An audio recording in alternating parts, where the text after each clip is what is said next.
ബിജെപിയുടെ പ്രധാനമന്ത്രി സ്ഥാനാർത്ഥിയായി പ്രഖ്യാപിക്കപ്പെട്ടത് മുതൽ നരേന്ദ്രമോദി ഏറ്റവുമധികം പ്രഖ്യാപനങ്ങൾ നടത്തിയിട്ടുള്ളത് കള്ളപ്പണം കണ്ടുകെട്ടുന്നതിനെ കുറിച്ചാണ്.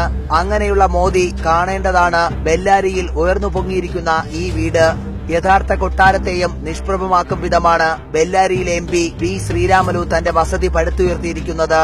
പ്രധാനമന്ത്രിയുടെ സ്വന്തം പാർട്ടി MPയാണ് ഈ ആഡംബര കൊട്ടാരത്തിന്റെ ഉടമയെന്നുകൂടി ഓർക്കണം.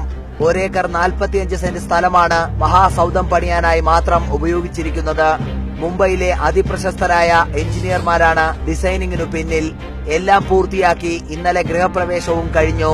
ഖനി വ്യവസായം നടത്തുന്ന ശ്രീരാമലുവിന് ഇത്രയും അത്യാഡംബരമായ വീട് പണിയാനുള്ള കോടികൾ എങ്ങനെ കിട്ടിയെന്നതും കൂടി അറിയണം. കർണാടക മുൻ മന്ത്രിയായിരുന്ന ജനാർദ്ദൻ റെഡ്ഡിയുടെ അടുപ്പക്കാരനാണ് ശ്രീരാമലു. കോടികളുടെ തട്ടിപ്പ് കേസുകൾ സ്വന്തമായുള്ള ആളാണ് ജനാർദ്ദൻ റെഡ്ഡി. മുൻ മന്ത്രി തന്നെയാണ് 50 കോടിയിലധികം മുടക്കിയിട്ടുള്ള വീടിന്റെ ഗൃഹപ്രവേശന ചടങ്ങുകൾക്ക് ചുക്കാൻ പിടിച്ചതും.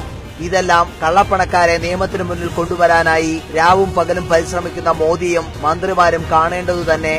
ലോകത്ത് ലഭിക്കാവുന്ന എല്ലാവിധ ആധുനിക സജ്ജീകരണങ്ങളോടും കൂടിയ ഈ വീട് പണിയാനുള്ള കോടികൾ എങ്ങനെയാണ് ബെല്ലാരി MPക്ക് കിട്ടിയതെന്ന കാര്യം കൂടി മോദി ചോദിച്ചും അന്വേഷിച്ചും അറിയേണ്ടിയിരിക്കുന്നു.